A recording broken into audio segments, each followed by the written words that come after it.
After I got out of college, I started taking my portfolio around to any place that would buy artwork. I took it to newspapers, I took it to little design firms, book publishing companies.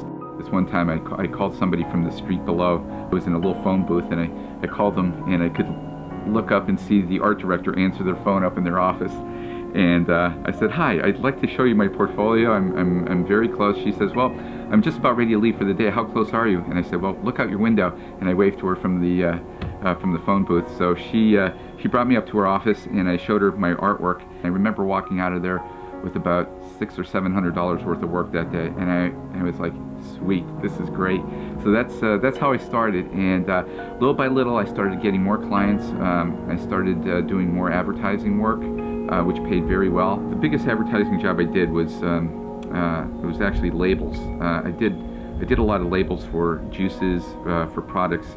Actually, a lot of my work you could see in the supermarket. It's almost like a gallery of my work. I've worked in the fruit department. I've worked in the juice department. I've done boxes, tea box illustrations for Celestial Seasons teas.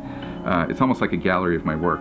But one of the biggest ones I did was for Mott's apple juice and Mott's applesauce, and it was a big, encompassing job that I redesigned all their labels for them, and I redid their apples, and they wanted the apples to look a certain way, and it took a try of about 20 to 22 times before I got the perfect apple that they really enjoyed.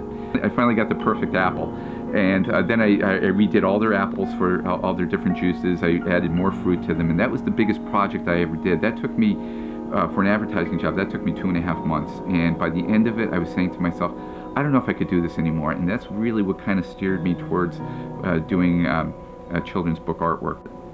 Some of the biggest projects I've done have been my Ace Lacewing Bug Detective series, which turned into 3 books.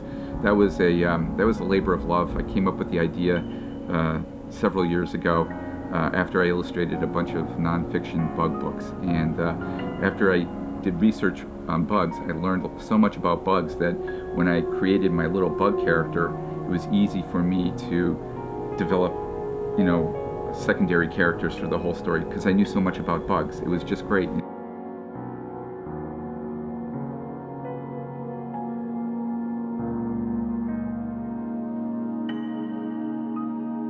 My books have been published in China. My Ace Lacewing Bug Detective was picked up by a Chinese publisher recently. They redid the whole book to even the signage in the book was changed to Chinese. It's a remarkable way that they did it. I don't really know Chinese that much, but I could tell by looking at all the different things that they changed to the book that it was a very time-consuming project. I really have no idea the way the industry is going to look in the next several years.